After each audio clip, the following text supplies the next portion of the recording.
आज हम एक कहानी की गहराइयों में उतर रहे हैं जिसका शीर्षक है स्त्री और पुरुष। ये कहानी है विपिन बाबू की। वो एक कवि हैं और उनके लिए दुनिया में सबसे कीमती चीज है शारीरिक सुंदरता, खासकर एक स्त्री की। बिल्कुल। उनकी पूरी जिंदगी, उनकी कविता, मतलब सब कुछ इसी एक आदर्श के इर्द गिर्द घूमता है। और ये कहानी असल में इसी आदर्श के टूटने की है ना? हम देखेंगे कि जब विपिन बाबू की ये कल्पना की दुनिया असल जिंदगी की एक कह सकते हैं कठोर हकीकत से टकराती है तो क्या होता है। हाँ, ये सिर्फ एक कहानी नहीं बल्कि सुंदरता की परिभाषा पर ही एक बहुत गहरा सवाल उठाती है। सही बात है। कहानी की शुरुआत में विपिन बाबू अपनी होने वाली पत्नी की कल्पना करते हैं, एक देवी की तरह। हाँ, कि उसमें सुबह की ताजगी हो, फूलों की कोमलता हो, कुंदन सी चमक हो। वो एक इंसान का नहीं बल्कि एक देवी का इंतजार कर रहे थे। तो चलिए इस सफर में साथ चलते हैं और देखते हैं कि जब कल्पना का ये बुलबुला फूटता है तो इंसान नफरत से गुजरकर एक नए सच तक कैसे पहुंचता है। तो जैसा हमने कहा, विपिन बाबू एक कवि हैं। उनके लिए स्त्री का रूप और यौवन ही सब कुछ है। हाँ, सब कुछ। तो जब उनकी शादी तय होती है, वो जाहिर है दुल्हन को देखने की जिद करते हैं, जो कि स्वाभाविक भी है। लेकिन उनके मामा जी उन्हें भरोसा दिलाते हैं, कह रहे लड़की बहुत ही रूपवती है, उन्होंने खुद अपनी आंखों से देखा है। इस भरोसे पर विपिन बाबू मान जाते हैं। और यहीं से कहानी की पहली नींव रखी जाती है। भरोसे पर बनी एक उम्मीद। वो एक चेहरे से नहीं बल्कि एक आइडिया से शादी करने जा रहे हैं जो उनके मामा ने उनके दिमाग में डाल दिया है। हाँ, और शादी के मंडप में जब दुल्हन गहनों से सजी हुई आती है तो विपिन बाबू की नजर सबसे पहले उसके हाथ पांव पर पड़ती है। अच्छा। और वो उसकी उंगलियों की सुंदरता को देखकर सोचते हैं कि ये तो दीप शिखाएं हैं, मतलब दीपक की लौ जैसे। हाँ बिल्कुल, पतली और सुंदर। वो उसके अंगों की बनावट देखकर ही फूले नहीं समाते और मन ही मन अपने मामा को धन्यवाद देते हैं। ये हिस्सा बहुत दिलचस्प है। ध्यान दीजिए, उनका ध्यान दुल्हन के व्यक्तित्व पर या उसके चेहरे पर भी नहीं है। नहीं, वो सिर्फ उसके हिस्सों को देख रहे हैं, हाथ, पांव, उंगलियां।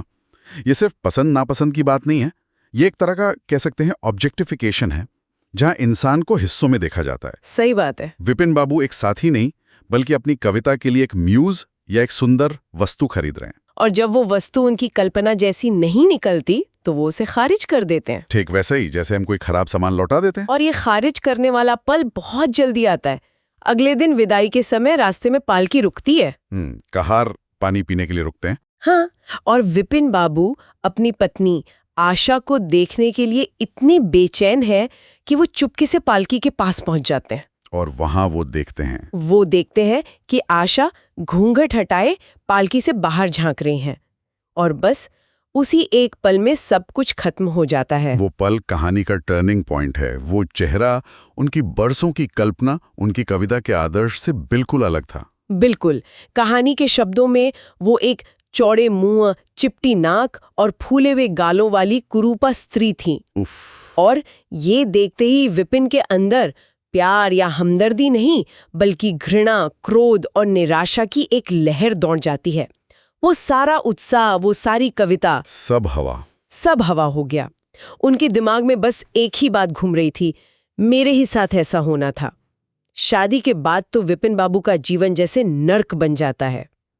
उनके लिए तो मानो दुनिया ही खत्म हो गई हो। हाँ, वो सबसे पहले अपने मामा से लड़ते हैं जिन्होंने दुल्हन की तारीफों के पुल बांधे थे।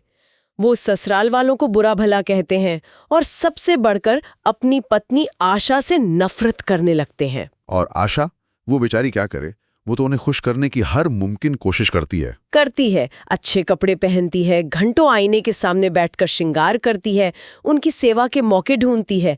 लेकिन इसका असर बिल्कुल उल्टा होता है। हाँ, विपिन को ये सब दिखावा लगता है, एक तरह का हमला। वो उनसे और दूर भागते हैं। यहाँ एक सवाल उठता है, आशा की कोशिशें उन्हें और नफरत करने पर क्यों मजबूर कर रही हैं? ये मनोवैज्ञानिक रूप से बहुत दिलचस्प है। इसे कन्फर्मेशन बायस या पुष्टिकरण पूर्वाग्रह कहते हैं। अच्छा। विपिन ने मन में ये तय कर लिया है कि आशा बदसूरत है और इसलिए वो बुरी है, वो उनके लायक नहीं है। अब उनका दिमाग हर उस सबूत को नजरअंदाज करेगा जो इस बात को गलत साबित करे। आशा की सेवा, उनका श्रृंगार, ये सब उन्हें एक साजिश लगती है। मतलब एक जाल जैसा? हाँ, उनका दिमाग सबूत ढूंढ रहा है, कि वो अपनी नफरत में सही थे। उनकी नफरत अब सिर्फ बाहरी रूप तक सीमित नहीं है, वो एक चश्मा बन गई है जिससे वो आशा के हर काम को गलत ही देखते हैं। और ये नफरत एक दिन सीधी बातचीत में सामने आती है। खाने के समय आशा उनसे पूछती हैं, क्या मेरे कारण घर छोड़ दीजिएगा? और फिर मजाक में कहते हैं कि किसी डॉक्टर से मेरी सूरत क्यों नहीं बनवा देते? इस पर विपिन का जवाब बहुत कठोर होता है। वो कहते हैं, जो काम ईश्वर से न करते बना उसे आदमी क्या बना सकता है? ये बहुत क्रूर बात है, लेकिन यहाँ आशा का जवाब उनकी समझदारी और गरिमा को दिखाता है। वो कोई भावनात्मक जवाब नहीं देती, बल्कि तर्क पेश करती हैं। हाँ। वो कहती हैं, संसार में कौन है जिसे अच्छी सूरत बुरी लगती हो, लेकिन क्या तुमने किसी मर्द को सिर्फ रूपहीन होने के कारण कुंवारा रहते देखा है? बहुत अच्छा सवाल है। वो कहती हैं कि रूपहीन लड़कियों के भी विवाह होते हैं। हो सकता है उसका पति उन पर जान न देता हो, पर दूध की मक्खी की तरह निकालकर फेंकता भी नहीं है। वो समाज और तर्क की बात कर रहे हैं, लेकिन विपिन का जवाब पूरी तरह भावनाओं पर टिका है। हाँ, वो कहते हैं दिल पर जोर नहीं दिया जा सकता और ना दलीलों का उस पर कोई असर हो सकता है। मतलब साफ है, मेरे दिल में तुम्हारे लिए कोई जगह नहीं बन सकती। और ये एक बहुत आम दलील है जो लोग देते हैं, दिल तो दिल है। लेकिन क्या ये सच है? क्या हमारा दिल पूरी तरह हमारे काबू से बाहर है, या ये अपनी जिम्मेदारी से भागने का एक बहाना है? मुझे लगता है प्रेमचंद इसी सवाल को कुरेद रहे हैं। विपिन अपने पूर्वाग्रह को दिल की आवाज का नाम देकर सही ठहरा रहे हैं। इसके बाद तो विपिन का चरित्र और भी गिरने लगता है। बिल्कुल। वो घर से बाहर रहने लगते हैं और कहानी के शब्दों में कुवासनाओं यानी गलत आदतों में डूब जाते हैं। वो भूल जाना चाहते हैं कि उनकी शादी हो चुकी है। हाँ, और उधर चिंता और निराशा में आशा बीमार पड़ जाती हैं, घुन की तरह घुलने लगती हैं। विपिन को इसकी कोई परवाह नहीं होती, बल्कि वो मनी मन ये मनाते हैं कि मर जाए तो अच्छा है। हाँ, ताकि उनका पीछा छूटे और वो अपनी पसंद की सुंदर स्त्री से दोबारा शादी कर सकें। ये सोचना भी कितना भयानक है। लेकिन इस जीवन शैली का असर सिर्फ आशा पर नहीं, विपिन पर भी होता है। उनका चेहरा पीला पड़ जाता है, शरीर कमजोर हो जाता है, आंखों के नीचे गड्ढे पड़ जाते हैं। वो अपनी बाहरी शक्ल को संवारने की अब पहले से ज्यादा कोशिश करते हैं।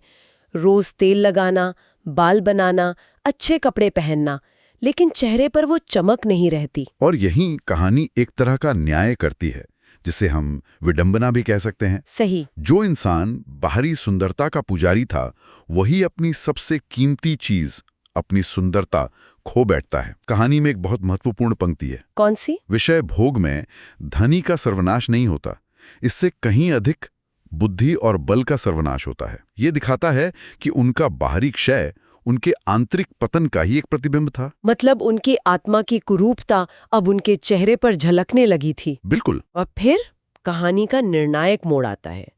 एक दिन बीमार आशा, जो हफ्तों से बिस्तर पर थी, विपिन को बुलवाती हैं। विपिन जब आते हैं तो वो खुद भी बहुत कमजोर और टूटे हुए दिखते हैं। आशा उन्हें देखकर चौंक जाती हैं। और विपिन? वो अपने बुरे बर्ताव के लिए माफी मांगते हैं और कहते हैं कि उन्हें लगता है कि वो ज्यादा दिन नहीं जिएंगे। और ये कहते कहते ही वो अचानक कांपकर बेहोश हो जाते हैं और उनके हाथ पैर अकड़ने लगते हैं। हाँ। ये कोई मामूली बेहोशी नहीं थी, ये फालिज यानी लकवे का हमला था। उनका वो सुंदर चेहरा, जिस पर उन्हें इतना घमंड था, एक तरफ को टेढ़ा हो गया था। प्रकृति ने मानो हिसाब बराबर कर दिया था। इस घटना के बाद मतलब सब कुछ पलट जाता है एकदम। आशा की अपनी बीमारी जैसे हवा हो जाती है। उनमें एक अद्भुत शक्ति, एक विचित्र स्फूर्ति आ जाती है। वो महीनों से बिस्तर से नहीं उठी थीं, लेकिन अब वो दिन रात विपिन की सेवा में लग जाती हैं। उनके लिए खाना बनाना, उन्हें अपनी गोद में लिटाकर दवा पिलाना, उनके छोटे छोटे इशारों को समझना। ये एक जबरदस्त भूमिका का उल्टाव है।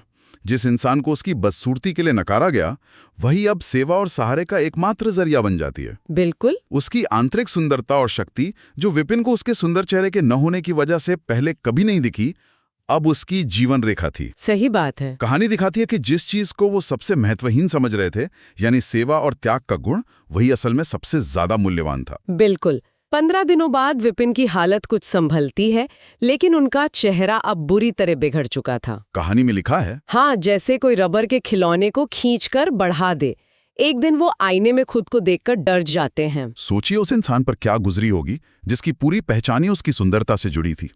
अब उसके पास वो भी नहीं रही। और इसी टूटे हुए घमंड के साथ वो आशा से कहते हैं, ईश्वर ने मुझे मेरे गुरूर की सजा दे दी। ये उसी बुराई का बदला है जो मैंने तुम्हारे साथ की। हाँ, अब तुम अगर मेरा मुंह देखकर घृणा से मुंह फेर लो तो मुझे तुमसे जरा भी शिकायत न होगी। वो आशा को वही करने की इजाजत दे रहे हैं जो उन्होंने खुद किया था। और इस पर आशा का जो जवाब आता है वो इस कहानी का दिल है। हाँ। वो बहुत कोमलता से उनकी ओर देखकर कहती हैं, मैं तो आपको अब भी उसी निगाह से देखती हूँ। मुझे तो आप में कोई अंतर नहीं दिखाई देता। ये एक ऐसा क्षण है जहां बाहरी रूप पूरी तरह से अप्रासंगिक हो जाता है। आशा की नजर कभी भी विपिन के शरीर पर थी ही नहीं। वो हमेशा उनके पति के रूप को देख रही थी। बिल्कुल। ये बहुत गहरा है।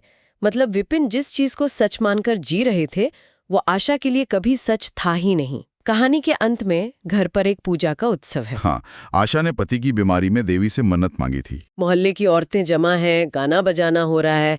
आशा अपनी सहेलियों के साथ बैठी हैं। एक सहेली मजाक में पूछती है, क्या? क्यों आशा, अब तो तुम्हें उनका मुंह जरा भी अच्छा न लगता होगा? एक बहुत ही आम सतही सवाल जो कोई भी पूछेगा। लेकिन आशा का जवाब बहुत गहरा है। वो पूरी गंभीरता से कहती हैं, मुझे तो पहले से कहीं अच्छा मालूम होता है। सहेली को लगता है वो मजाक कर रही है। हाँ, तो आशा समझाती हैं, नहीं बहन, सच कहती हूँ, रूप के बदले मुझे उनकी आत्मा मिल गई जो रूप से कहीं बढ़कर है। क्या बात है, उन्होंने एक चीज खोई लेकिन बदले में कुछ ज्यादा कीमती पा लिया। और कहानी यहीं खत्म नहीं होती। ठीक इसी समय दूसरे कमरे में विपिन अपने दोस्तों के साथ ताश खेल रहे हैं। अच्छा। एक दोस्त खिड़की से आंगन में बैठी औरतों को देखकर पूछता है कि इनमें सबसे सुंदर कौन है? विपिन एक उड़ती हुई नजर से देखते हैं और आशा की ओर इशारा करते हैं। वही आशा जिसे देखकर वो पहली बार में नफरत से भर गए थे। हाँ। दोस्त हैरान होकर कहता है, वाह रे आपकी निगाह, मुझे तो वो सबसे बदसूरत मालूम होती है। और इस पर विपिन वो बात कहते हैं जो उनके पूरे बदलाव को एक वाक्य में समेट देती है। इसलिए कि तुम उसकी सूरत देखते हो और मैं उसकी आत्मा देखता हूँ। कमाल है।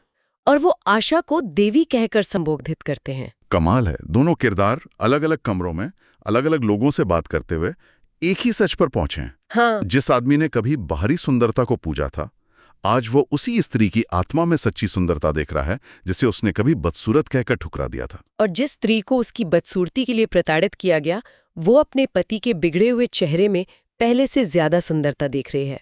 दोनों ने अब अलग आंखों से देखना सीख लिया था। तो इस सब का क्या मतलब है? ये कहानी एक ऐसे व्यक्ति से शुरू हुई जिसने सुंदरता को बहुत ही संकीर्ण दायरे में बांध रखा था। एक सुंदर चेहरा, सुंदर अंग। हाँ। और ये कहानी एक ऐसे व्यक्ति पर समाप्त हुई जो सुंदरता को उसके सबसे गहरे, सबसे आत्मिक स्तर पर देख पा रहा था। विपिन बाबू का सफर बाहरी आंखों से भीतरी आंखों तक का सफर था। ये कहानी ये भी बताती है कि जिसे हम हकीकत या सच्चाई समझते हैं वो असल में हमारे अपने मूल्यों और नजरिए का फिल्टर है। विपिन के लिए पहले सुंदरता एक वस्तु थी जिसे देखा और परखा जा सकता था, लेकिन जब उसके जीवन में संकट आया और सेवा, त्याग और प्रेम जैसे मूल्यों का महत्व बढ़ा तो सुंदरता की परिभाषा ही बदल गई। बिल्कुल। जब उनके मूल्य बदले तो उनकी हकीकत भी बदल गई। आशा का चेहरा नहीं बदला, विपिन के देखने का नजरिया बदल गया। और शायद यही इस कहानी का सबसे बड़ा सबक है। सुंदरता किसी चीज या व्यक्ति में नहीं होती, बल्कि देखने वाले की आंखों में और उसके मूल्यों में होती है। बिल्कुल। प्रेमचंद जब ये कहानी लिख रहे थे वो समाज सुधार का दौर था। उस समय आदर्शवाद और यथार्थवाद के बीच एक बड़ी बहस चल रही थी। अच्छा। विपिन बाबू का किरदार उसी खोखले आदर्शवाद का प्रतीक है जो हकीकत की पहली ठोकर से ही टूट जाता है। और आशा यथार्थ का प्रतीक है जो शायद आदर्शों की तरह सुंदर ना हो, लेकिन जिसमें गहराई, मजबूती और सच्ची मानवता है। और ये कहानी एक आखिरी सवाल हमारे लिए छोड़ जाती है। विपिन का नजरिया एक बहुत बड़े व्यक्तिगत संकट और पीड़ा के बाद बदला, तो क्या हमें सुंदरता की गहरी परिभाषा समझने के लिए हमेशा किसी त्रासदी या दुख से गुजरना जरूरी है, या हम बिना किसी झटके के भी अपनी नजरों को सूरत से आगे आत्मा तक देखने के लिए तैयार कर सकते हैं?